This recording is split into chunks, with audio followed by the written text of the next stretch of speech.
Hello मित्रांनो, S classes टेकमध्ये तुमचं स्वागत आहे. आज आपण बघत आहे मित्रांनो class 10th science book 1 fourth lesson that is a effect of electric current. ठीक आहे मित्रांनो, तर हा पार्ट 3rd आहे. पार्ट 1 अँड 2 व्हिडिओच्या डिस्क्रिप्शनमध्ये त्यांची लिंक दिलेली आहे. तुम्ही आम्हाला व्हॉट्सअपसुद्धा करू शकता. आणि मित्रांनो class 9 to 12 all courses launch झालेले आहेत. ठीक आहे, त्याच्यामध्ये नोट्स आहेत, एक्झरसाइज आहेत. तुम्हाला हे जर अवेल करायचे असेल तर आत्ताच क्विल हे ॲप डाउनलोड करा. याची लिंकसुद्धा व्हिडिओच्या डिस्क्रिप्शनमध्ये दिलेली आहे. सोबतच प्ले स्टोअरवर सुद्धा हे ॲप्लिकेशन उपलब्ध आहे. ठीक आहे, आता बघा मित्रांनो, जे आता आपल्याला सर्वात अगोदर बघायचं आहे तो बघायचा आहे फ्लेमिंग्स लेफ्ट हँड रूल. मागच्या व्हिडिओमध्ये आपण बघितलं की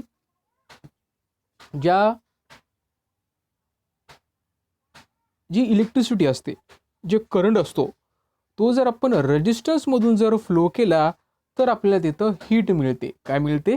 हीट मिळते. ठीक आहे, तर जे काही इलेक्ट्रिसिटीचे किंवा करंटचे जे काही इफेक्ट असतात हे आपल्याला स्टडी करायचं आहे आणि तेच आपण स्टडी करतोय. तर मित्रांनो, मागच्या व्हिडिओमध्ये आपण फ्लेमिंग लेफ्ट हँड रूल बघितला होता. पुन्हा एकदा आपण बघूया. तर बघा मित्रांनो, आहे लेफ्ट हँड. लेफ्ट हँड आपल्याला काय सांगतो? It is possible to predict the direction of the force acting on the wire. म्हणजे जर एखाद्या वायरमधून कंडक्टरमधून जर करंट फ्लो होत असेल, ठीक आहे, करंट जर फ्लो होत असेल तर त्याच्यामध्ये मॅग्नेटिक फील्डची डायरेक्शन कशी असेल, ठीक आहे, आणि त्याच्यावर ॲक्ट होणारा फोर्स कसा असेल हे आपण फाइंड आउट करू शकतो. कोणत्या लॉने? तर त्याला आपण म्हणत असतो किंवा कोणत्या रूलने? तर त्याला फ्लेमिंग लेफ्ट हँड रूल असं म्हणतात. ठीक आहे, तर बघा इथे एक हँड दिलेलं आहे आपल्याला. तर बघा मित्रांनो, जो आपला थंब असतो हा काय दाखवतो? मोशन. मोशन कशाचं? कंडक्टरचं. ठीक आहे, जो आपला इंडेक्स फिंगर असते हे काय दाखवते? तर हे दाखवते मॅग्नेटिक फील्ड. काय दाखवते? Magnetic field. आणि जो सेकंड फिंगर आहे किंवा मिडल फिंगर आहे तो दाखवते डायरेक्शन ऑफ द करंट. म्हणजे करंट जर ह्या डायरेक्शननं जर फ्लो होत असेल तर मॅग्नेटिक फील्डची डायरेक्शन अशी असेल. ठीक आहे, हे ध्यानात ठेवा. आणि हे जे आहे थंब, हे काय दाखवतोय की त्या कंडक्टरवर म्हणजे ज्याच्यामधून करंट फ्लो होतोय त्याच्यावर जे काही फोर्स ॲक्ट होतोय तो ह्या डायरेक्शननं होतोय, हे असं आपल्याला थंब दाखवतोय. तर हाच आहे आपला फ्लेमिंग लेफ्ट हँड रूल्स. ठीक आहे मित्रांनो, तुम्हाला हे समजलं असेल. त्यानंतर आपल्या पुस्तकामध्ये पेज नंबर 55वर आपल्याला टॉपिक दिला आहे, तो आहे इलेक्ट्रिक मोटार. ठीक आहे, आता बघा काय काय पॉईंट आहेत हे आपण बघूया. You know various form of the energy. आता मित्रांनो, तुम्हाला वेगवेगळ्या फॉर्ममध्ये एनर्जी माहीत आहे. इलेक्ट्रिकल फॉर्ममध्ये माहीत आहे, लाईट फॉर्ममध्ये माहीत आहे. ठीक आहे, त्यानंतर वेगवेगळ्या फॉर्ममध्ये एनर्जी असते हे आपल्याला माहीत आहे. ठीक आहे, energy only can change from one form to the another form. आता हे सर्वात महत्त्वाचं आहे की एनर्जी आपल्याला क्रिएट करता येत नाही. Energy we cannot create. Energy आपण तयार करू शकतो का? तर नाही. Only can change from one form to the another form. म्हणजे एका फॉर्ममधून किंवा एका स्थितीमधून तिला दुसऱ्या स्थितीमध्ये फक्त आपण कन्वर्ट करू शकतो किंवा त्याला आपण बदलू शकतो. ठीक आहे, एनर्जीला आपण क्रिएटही करू शकत नाही आणि नष्टही करू शकत नाही. हेच आहे एक लॉ. ठीक आहे, नंतर बघा, a device changing the electrical energy into mechanical energy is known as a electric motor. तर आपलं टॉपिकच दिलेलं आहे इलेक्ट्रिकल मोटार किंवा इलेक्ट्रिक मोटार. तर इलेक्ट्रिक मोटार म्हणजे काय? असं डिव्हाइस, अशी मशीन की त्याच्यामध्ये जी काही इलेक्ट्रिकल एनर्जी असते ती कशामध्ये रूपांतरित होते? तर मेकॅनिकल एनर्जीमध्ये. बरोबर आहे. कसं बघा, तरी तुम्हाला इलेक्ट्रिक मोटार दिसते. जर याला आपण करंट दिला तर ही मोटर काय करेल? फिरायला लागेल. काय होईल? फिरायला लागेल. म्हणजे जे काही इलेक्ट्रिकल करंट आहे त्याचं रूपांतर कशामध्ये झालेलं आहे? मेकॅनिकल एनर्जीमध्ये. ठीक आहे, मग ह्या मोटरचे यूज कुठे कुठे आहेत? तर ही इलेक्ट्रिक मोटार यूज आपण करतो फॅन्समध्ये, जे आपल्या घरी फॅन्स आहेत. देन रेफ्रिजरेशन, ठीक आहे, मिक्सर, ठीक आहे, नंतर वेगवेगळ्या मशीन्स आहेत त्याच्यामध्ये सुद्धा याचा वापर केला जातो. मग ही मशीनमध्ये जे इलेक्ट्रिकल एनर्जीचं मेकॅनिकल एनर्जी रूपांतर होते, म्हणजे ही मशीन कशाच्या बेसवर, म्हणजे याचं वर्किंग प्रिन्सिपल काय आहे हे महत्त्वाचं आहे आपल्यासाठी. वर्किंग प्रिन्सिपल काय आहे ह्या मशीनचं हे आपल्याला माहिती करून घ्यायचं आहे मित्रांनो. तर बघा मित्रांनो, जे मशीन्स असतात ह्या दोन प्रकारचे असतात. एक AC मशीन असतात, AC मोटर असतात आणि काही DC मोटर असतात. ठीक आहे. आता AC मोटार आणि DC मोटार यांच्यामधला फरक काय आहे आणि ते कशाप्रकारे वर्क होतात हे आपण आता बघणार आहे. सर्वात अगोदर जे काही इलेक्ट्रिकल मोटर असतात त्यांच्यामध्ये मेकॅनिकल एनर्जी कशी प्रोड्यूस होते किंवा जर आपण त्याला मेकॅनिकल एनर्जी दिली तर इलेक्ट्रिकल एनर्जी कशी प्रोड्यूस होते हे आपल्याला बघायचं आहे. तर बघा मित्रांनो, how does this motor work, सर्वात महत्त्वाचा पॉईंट आपल्याला दिला आहे की how does this motor work. आता ही मोटार जी आपल्याला दिलेली आहे ही वर्किंग कसं करते, काम कसं करते, म्हणजे ज्यावेळेस आपण हिला इलेक्ट्रिसिटी देतो त्यावेळेस ही फिरते कशी, नेमकं आत होते काय हे आपल्याला बघायचं आहे. तर मित्रांनो, ह्या डायग्रामवरून तुम्हाला मोटार कशी वर्क करते हे तुम्हाला लगेच समजेल. तर बघा मित्रांनो, सर्वात अगोदर आपण ही डायग्राम बघूया जी पुस्तकामध्ये आपल्याला दिलेली आहे. तर बघा मित्रांनो, एक इलेक्ट्रिकल मोटार आहे जी जी बनलेली असते रेक्टँग्युलर लूप. बघा हा लूप आहे. बघा अशा प्रकारचा जो तुम्हाला एक वायर आहे, ते मेटॅलिक कंडक्टर, तो कसा आहे, इन्सुलेटेड आहे. म्हणजे त्याच्यावर जी कोटिंग आहे ती कशी आहे, इन्सुलेटेड कोटिंग आहे. म्हणजे काय होईल, करंट बाहेर किंवा बाहेर वगैरे पडणार नाही. का? कारण इन्सुलेटिंग कोटिंग असेल तर करंट वगैरे आपल्याला लागणार नाही. ठीक आहे. त्यासाठी किंवा आत सुद्धा शॉर्ट सर्किट होणार नाही. त्यासाठी एक लूप आहे. हा लूप तुम्हाला दिसतोय. ठीक आहे. आता बघा मित्रांनो, हा लूपचं कसं आहे, लूप असा दिसतोय तुम्हाला, हा आहे लूप. ठीक आहे. आणि करंट या लूपमध्ये असा फ्लो होतोय. ठीक आहे. म्हणजे या A टू B पर्यंत, म्हणजे करंट ह्या A पासून B पर्यंत जातोय. बरोबर आहे.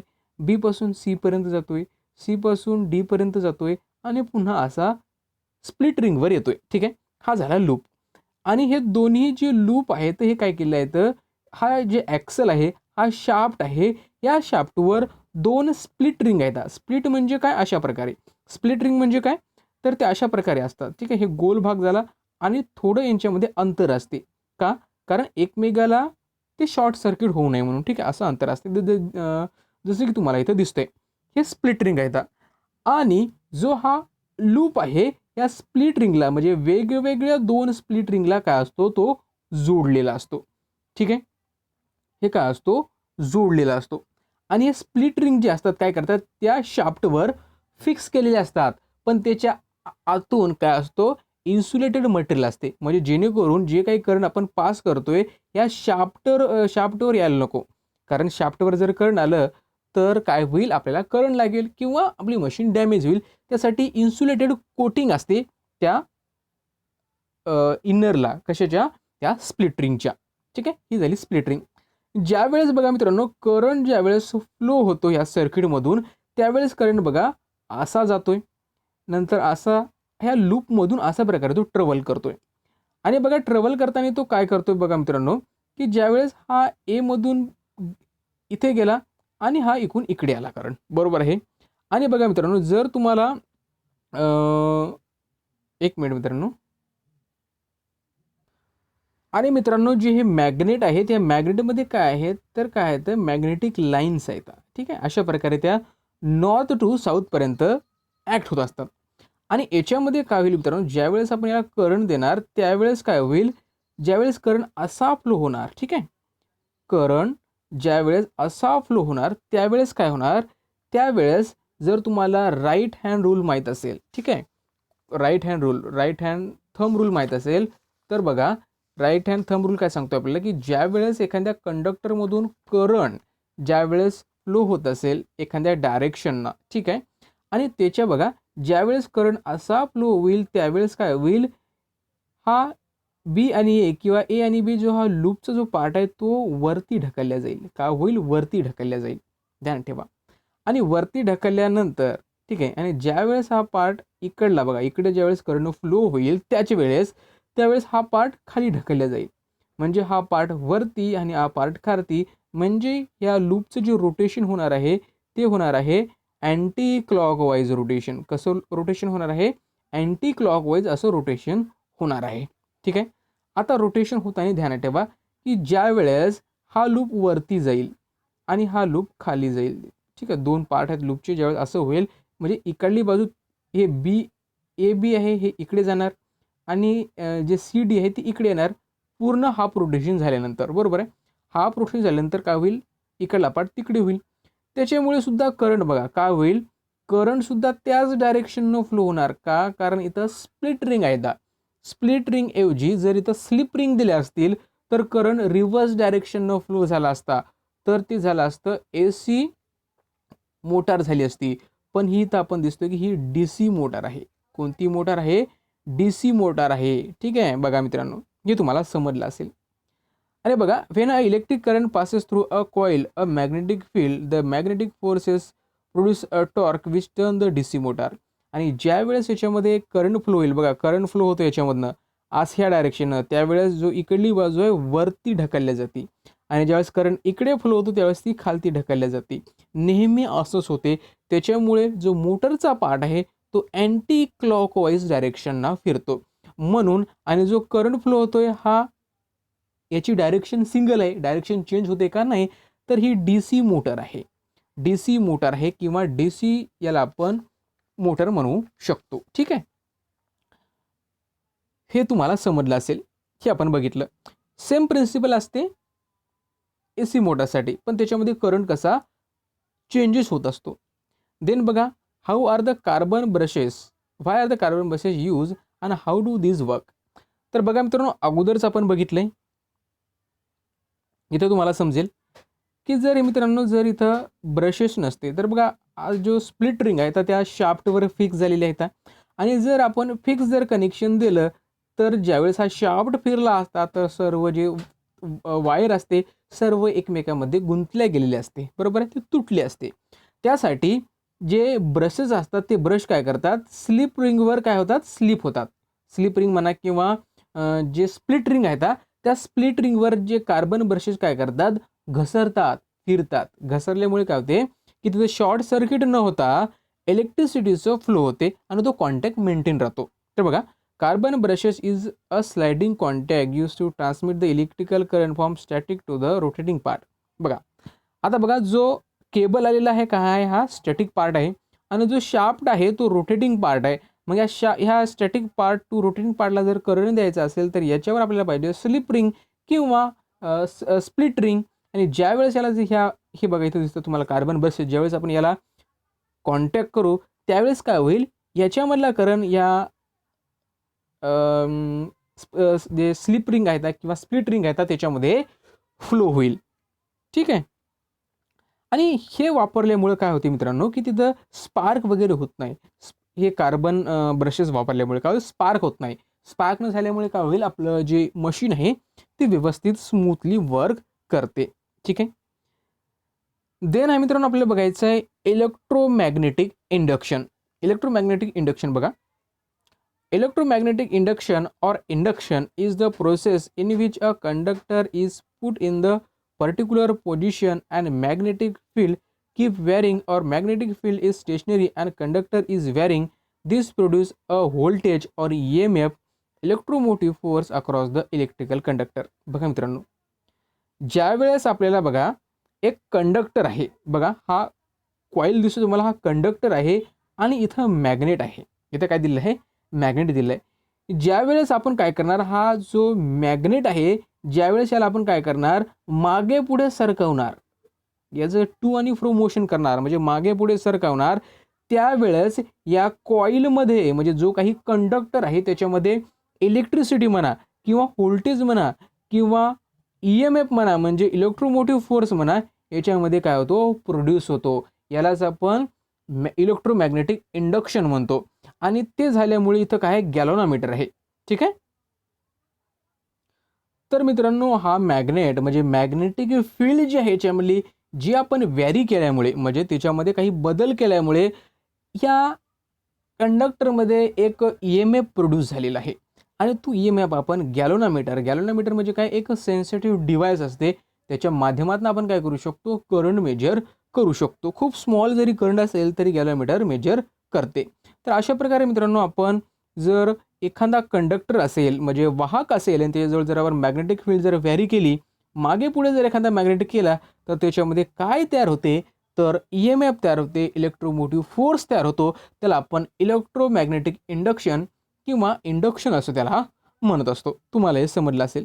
तर आता आपल्याला एक छोटा पार्ट बघायचा आहे, तो म्हणजे गॅलोनोमीटर. गॅलोनोमीटर म्हणजे काय मित्रांनो, तुम्हाला माहीत असेल. तर गॅलोमीटर काय असतो, एक सेन्सिटिव्ह डिव्हाइस असतो. तो सेम इलेक्ट्रिक मोटरची जसं प्रिन्सिपल आहे त्याच प्रिन्सिपलवर हा काम करतो आणि खूप स्मॉल इलेक्ट्रिक करंट हा मेजर करू शकतो. खूप स्मॉल. ठीक आहे. ठीक आहे. फॉर एक्झाम्पल 1 मिली अँपियर सुद्धा हा काय करू शकतो, करंट मेजर करू शकतो. ठीक आहे, ध्यानात ठेवा. आणि याच्यामध्ये काय असतो, एक पॉइंटर असतो, काय होतो तो डिफ्लेक्ट होतो आणि याच्यामध्ये जो पॉइंटर असतो तो सेंटरला असतो. म्हणजे सेंटरला 0 असतो, इकडे काही नंबर असतात आणि इकडे काही नंबर असतात. सेंटरला असतो आणि हा इकडला नंबर किंवा इकडे नंबर दिले असतात 1 2 3 आणि इकडे 1 2 3 हे काय दाखवतात, तर हा करंटची डायरेक्शन कशी फ्लो होते. ठीक आहे. बघा, करंटची डायरेक्शन अशी फ्लो होत असेल तर पॉइंटर आपल्याला अगोदर इकडे दाखवेल. ज्यावेळेस करंटची डायरेक्शन जर रिव्हर्स झाली, ठीक आहे, तर त्यावेळेस आपल्याला हा इकडे दाखवेल. म्हणजे हा गॅलोमीटरचं एक फंक्शन झालं. ठीक आहे. गॅलोमीटर तुम्ही इथं बघू शकता चित्रामध्ये. अशा प्रकारे गॅलोमीटर तुम्ही तुमच्या शाळेमध्ये वगैरे कुठे बघितले असतील. ठीक आहे. आता बघा मित्रांनो, आता आपल्याकडे एक एक्सपेरिमेंट दिलेला आहे. ह्या एक्सपेरिमेंटहून आपल्याला बघायचं आहे फॅरेडे इलेक्ट्रोमॅग्नेटिक इंडक्शन. आता फॅरेडे इलेक्ट्रोमॅग्नेटिक इंडक्शन आहे तरी काय? तर बघा मित्रांनो, फॅरेडेज इलेक्ट्रोमॅग्नेटिक इंडक्शन म्हणजे काय हे आता आपण थोडक्यात समजून घेऊया. तर बघा मित्रांनो, इथं काय केलेलं आहे, आपण एक मटेरियल घेतलेलं आहे आणि एक सर्किट तयार केलेलं आहे आणि त्याला गॅल्व्हनोमीटर जोडलेला आहे. बघा, हा आहे कंडक्टिंग वायर. हा काय आहे, कंडक्टिंग वायर. आणि हा आहे मॅग्नेट, जसं की आपण इरेक्टेड ठेवलेला आहे म्हणजे उभा ठेवलेला आहे. बरोबर आहे. आणि ज्यावेळेस आपण जो कंडक्टिंग वायर आहे तो आपण ए टू बी आणि बी टू ए याला काय करत आहे, आपण अशा प्रकारे याला मोशन देत आहे, त्याची हालचाल करत आहे. कशाची? या कंडक्टरची. आणि या कंडक्टरची हालचाल केल्यामुळे काय होतंय, की जे काही मॅग्नेटिक फील्ड या मॅग्नेटमुळे निर्माण झालेली आहे ती कट होते किंवा डिस्टर्ब होते. त्याच्यामुळे या वायरमध्ये काय तयार होते, तर या वायरमध्ये करंट तयार होतोय, इलेक्ट्रोमॅग्नेटिक इंडक्शन तयार होतंय. त्याला आपण EMF असं म्हणतो, इलेक्ट्रोमोटिव्ह फोर्स तयार होतोय. मग अशा यालाच आपण म्हणत असतो फॅरेडेज इलेक्ट्रोमॅग्नेटिक इंडक्शन. यालाच काय म्हणत असतो, फॅरेडेज इलेक्ट्रोमॅग्नेटिक इंडक्शन. ठीक आहे. ज्यावेळेस आपण या वायरला मूव्ह करणार त्यावेळेस काय होईल, गॅल्व्हनोमीटर काहीतरी करंट शो करणार, खूप व्हेरी स्मॉल. ठीक आहे. कारण गॅल्व्हनोमीटर खूप कमी सुद्धा करंट काय करू शकतो, मेजर करू शकतो. तर मित्रांनो, यालाच आपण इलेक्ट्रोमॅग्नेटिक इंडक्शन असं म्हणत असतो. ठीक आहे. इथं काय केलंय आपण, बघा मित्रांनो, इथं काय केलंय, मॅग्नेट फिक्स आहे. मॅग्नेट फिक्स आहे, पण जो कंडक्टर आहे त्या कंडक्टरलाच आपण मूव्ह करतोय. तरी पण तिथं काय तयार झालेलं आहे, करंट त्या कंडक्टरमध्ये तयार झालं आहे. बरोबर आहे. त्यानंतर बघा, इथे तुम्हाला समजेल.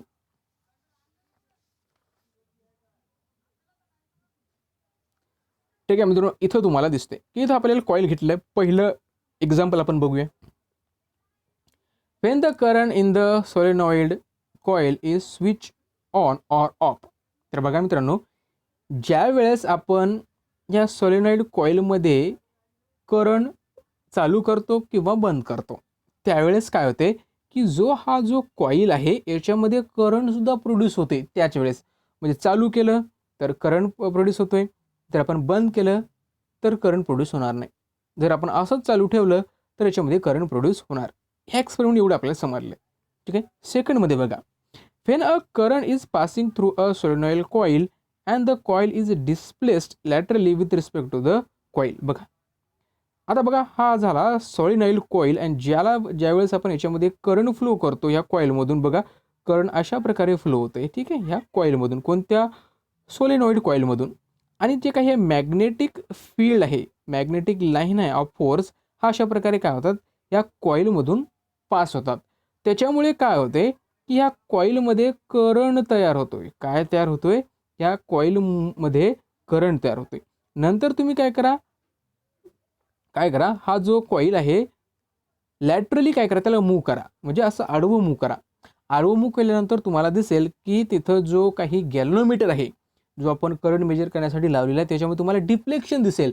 म्हणजे मॅग्नेटिक फील्ड काय स्टेशनरी आहे, पण आपण कॉईल जर मूव्ह केला, म्हणजे कंडक्टर जर मूव्ह केला, तर त्याच्यामध्ये सुद्धा करंट प्रोड्यूस होतो, असं आपल्याला इथं समजते. थर्ड बघा, थर्डमध्ये काय दिलेलं आहे, When a current passing through a solenoid coil and the solenoid coil is displaced longitudinally with respect to the coil. बघा ज्यावेळेस करंट याच्यामधून फ्लो होतोय आणि त्यावेळेस जर हे सॉलिनॉइड कॉईल जर आपण मागे पुढे केलं, या कॉईलला फिक्स ठेवलं, तर काय होईल, तरी सुद्धा ह्या कॉईलमध्ये करंट प्रोड्यूस होतोय. म्हणजे याचा अर्थ आहे की तुम्ही कॉईलला डिस्प्लेस करा किंवा सॉलिनॉइड कॉईल डिस्प्लेस करा, तरीही ह्या कॉईलमध्येच करंट प्रोड्यूस होईल. का होईल? करंट प्रोड्यूस होईल. तर बघा मित्रांनो, एकदम सोपं होतं. फक्त यालाच आपण इलेक्ट्रोमॅग्नेटिक इंडक्शन म्हणतो किंवा फॅराडेज इलेक्ट्रोमॅग्नेटिक इंडक्शन सुद्धा असं म्हणतो. त्यानंतर आपल्याला बघायचं आहे फॅराडेज लॉ ऑफ इंडक्शन. ठीक आहे, फॅराडेज लॉ ऑफ इंडक्शन आपल्याला इथं काय सांगतोय, तर बघा मित्रांनो, फॅराडेज लॉ ऑफ इंडक्शन काय सांगतोय की if the current is switch on or of, ज्यावेळेस करंट आपण चालू करतो किंवा बंद करतो सोलेनॉइड कॉईलमधनं, इथं दिसतं तुम्हाला solenoid coil, current is induce in the coil, म्हणजे जो काही कॉईल आहे, ठीक आहे, त्याच्यामध्ये काय होतंय, करंट इंड्यूस होतंय. म्हणजे बघा इथं जर कॉईल असतील, ठीक आहे, हा कॉईल जर असेल तर याच्यामध्ये काय होते, करंट इंड्यूस होतोय. ठीक आहे, एवढं समजले. such as induction is also observed when the current is solenoid coil is increase or decrease.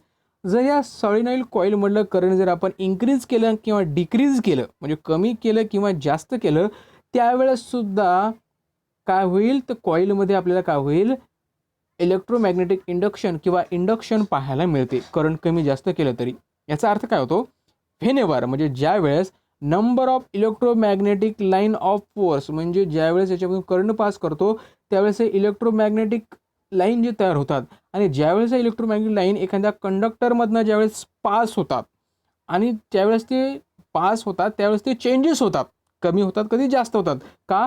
कारण आपण ज्यावेळेस याला मूव्ह करतो कॉईलला किंवा त्या ह्या सोलेनॉइड कॉईलला, त्यावेळेस त्याच्यामध्ये करंट इंड्यूस होतो. यालाच आपण काय म्हणत असतो, तर यालाच आपण फॅराडेज लॉ ऑफ इंडक्शन म्हणत असतो. ठीक आहे, तर यालाच म्हणत असतो Faraday's law of the induction. ठीक आहे, त्यानंतर फ्लेमिंग लेफ्ट हँड रूल्स आपण बघितला होता, पुन्हा एकदा आपण बघूया. फ्लेमिंग लेफ्ट हँड रूल काय आहे, तर बघा मित्रांनो, जो थंब आहे तो आपल्याला फोर्स दाखवतोय. म्हणजे बघा करंट जर ह्या डायरेक्शननं जर फ्लो होत असेल, ठीक आहे, सपोज, एक मिनिट मित्रांनो, तर बघा मित्रांनो, फ्लेमिंग लेफ्ट हँड रूल्स पुन्हा एकदा बघूया, कारण आपल्याला तो पुन्हा एकदा आपल्याला दिलेला आहे. फोर्स बघा, जो थंब आहे तो आपल्याला फोर्स दाखवतोय. म्हणजे जर करंट या डायरेक्शननं जर फ्लो होत असेल, ठीक आहे, ह्या डायरेक्शननं जर करंट फ्लो होत असेल, ठीक आहे, तर म्हणजे ज्यावेळेस करंट याच्यामध्ये फ्लो होतो ह्या डायरेक्शननं, त्यावेळेस जी मॅग्नेटिक फील्डची डायरेक्शन असते ती अशी असते, बरोबर आहे. आणि ज्यावेळेस मॅग्नेटिक फील्डची डायरेक्शन अशी असते, त्यावेळेस जो काही कंडक्टर आहे त्याच्यावर जो फोर्स असतो असा ॲक्ट होतो वरती. तर हाच आहे आपला फ्लेमिंगचा राईट हँड रूल्स.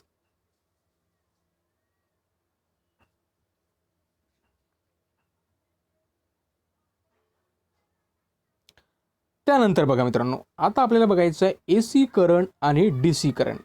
ठीक आहे, एकदम सोपं आहे. AC करंट म्हणजे काय आणि DC करंट म्हणजे काय, हे दोन थोडक्यात आपल्याला समजायचं आहे. ठीक आहे, अ नॉन ऑसिलेटरी करंट, बघा, non oscillatory current flowing in a one direction in a circuit from cell to the cell, such a current is called a direct current. आता डायरेक्ट करंट कशाला म्हणायचं, की असा करंट जो एकाच डायरेक्शननं flow होतोय, first. आणि दुसरी गोष्ट नॉन ऑसिलेटिंग करंट आणि एकाच डायरेक्शननं फ्लो होतोय, त्याला म्हणायचं direct current or DC current, बरोबर आहे. AC करंट म्हणजे काय, चेंजिंग इन अ मॅग्निट्यूड. बघा, जो AC करंट असते त्याचं मॅग्निट्यूड चेंज होते, डायरेक्शन सुद्धा चेंज होते आफ्टर इक्वल इंटरवल, म्हणजे काही वेळानंतर of the time, which is called the alternating current. तर बघा मित्रांनो, इथं दोन सर्किट आपल्याला दिले आहेत, त्याच्यावर आपल्याला समजेल की बघा मित्रांनो, हा एक सर्किट आहे, एक सर्किट आहे. ह्या सर्किटमध्ये बघा मित्रांनो, DC करंट एकाच डायरेक्शननं फ्लो होतोय, नेहमी एकाच डायरेक्शननं. पण AC सर्किट आहे, तर कधी करंट ह्या डायरेक्शननं फ्लो होईल, तर कधी या डायरेक्शननं फ्लो होईल, after equal interval of time म्हणजे काही वेळानंतर. त्यानंतर इथं एक ग्राफ दिलेला आहे बघा, हे करंट आहे आणि हे टाईम आहे. तर बघा मित्रांनो, इथं तुम्हाला काय समजते की हा ग्राफ दिसतोय असा, हा ऑसिलेटिंग ग्राफ आहे. याला म्हणतो आपण ऑसिलेटिंग ग्राफ, ठीक आहे, किंवा ठीक आहे. आता हा ऑसिलेटिंग जो ग्राफ आहे तो काय करतोय बघा, जी आपली झिरो लाईन आहे, ॲक्सिस आहे, या ॲक्सिसच्या खाली आला, पुन्हा वरी गेला, पुन्हा खाली आला, पुन्हा वरी गेला. हा झाला करंट. बघा करंट इथं 0.5 अँपियर आहे, इथं 1 अँपियर आहे, बरोबर आहे. इथं -0 आहे आणि -1 आहे, ठीक आहे. करंट बघा कधी पॉझिटिव्ह होतो, कधी निगेटिव्ह होतो, कधी पॉझिटिव्ह होतो, कधी बघा पॉझिटिव्ह झाला, पुन्हा झिरोवर आला, पुन्हा निगेटिव्ह झाला, पुन्हा झिरोवर गेला, पुन्हा अशा प्रकारे जो मूव्ह करतो याला आपण निगेटिव्ह करंट म्हणतो किंवा अल्टरनेटिव्ह करंट म्हणतो किंवा AC म्हणतो. आणि हा बघा हा तुम्हाला दिसतोय, हा स्ट्रेट हा आहे DC करंट. ना याच्यामध्ये मॅग्नेट्यूड कमी झालेला आहे आणि नाही याच्यामध्ये कुठला ऑसिलेटिंग आहे हे, ठीक आहे. एवढं समजलं.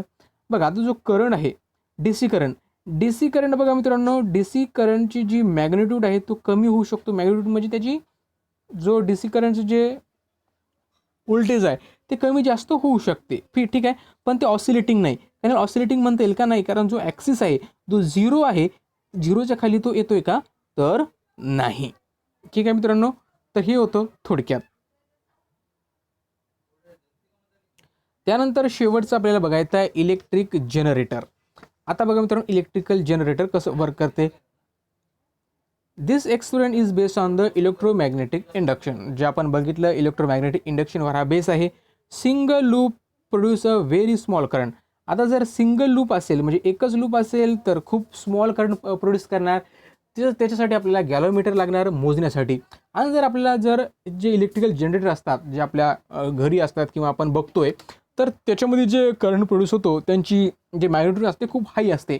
मग हाई मॅग्नेट्यूड प्रोड्यूस करण्यासाठी आपल्याला काय करावं लागतं, तर मॅक्झिमम म्हणजे नंबर ऑफ लूप तिथं तयार करावे लागतात. म्हणजे असे खूप टर्नला तिथं गरज असते, ठीक आहे. But the number of loop produce a large current. जेवढे लूप जास्त तेवढा करंट जास्त प्रोड्यूस होणार. The mechanical help to take for rotating the axle of generator for producing the large amount of current. म्हणजे ज्यावेळेस आपण तिथं लूप जर वाढवतो त्यावेळेस जर आपल्याला जास्त करंट प्रोड्यूस करायचा असतो त्यावेळेस हा ॲक्सल आहे, ॲक्सलला फिरवण्यासाठी आपल्याला मेकॅनिकल हेल्प घ्यावी लागते.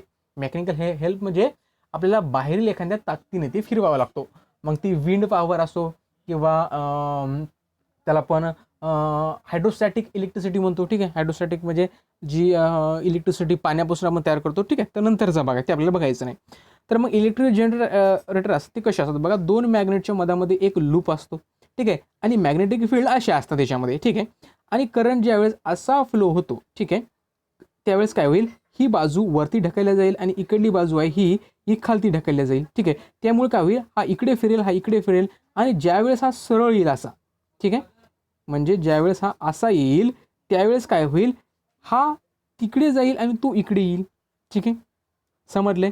आणि हा इकडे आल्यामुळे म्हणजे C आणि D इकडे आल्यामुळे C आणि D मध्ये करंट इकडे फ्लो होईल, ठीक आहे. आणि ह्या B आणि A मध्ये करंट काय होईल इकडे फ्लो होईल. म्हणजे B आणि A मध्ये ज्यावेळेस B आणि A इकडे होता, म्हणजे B आणि A इकडे होता त्यावेळेस करंट इकडे फ्लो होत होता. ज्यावेळेस हा B इकडे गेला त्यावेळेस करंट इकडं फ्लो होत आहे, बरोबर आहे, ठीक आहे. म्हणजे काय झालं, करंटची डायरेक्शन चेंज झालेली आहे वेगवेगळ्या लूपमध्ये, ठीक आहे. आणि इथं बघा, इथं काय आहे तर स्लिप रिंग आहे. स्लिप रिंग म्हणजे काय, तर स्लिप रिंग ह्या ॲक्सलवर माउंट केलेले आहेत, फिक्स केलेले आहेत. आणि कार्बन ब्रशेसने काय केले ते कनेक्ट केलेले आहेत. कारण कार्बन ब्रशेस काय करतात, कॉन्टॅक्ट मेंटेन करतात स्लिप रिंग अँड स्टेशनरी वायरमध्ये, कंडक्टरमध्ये.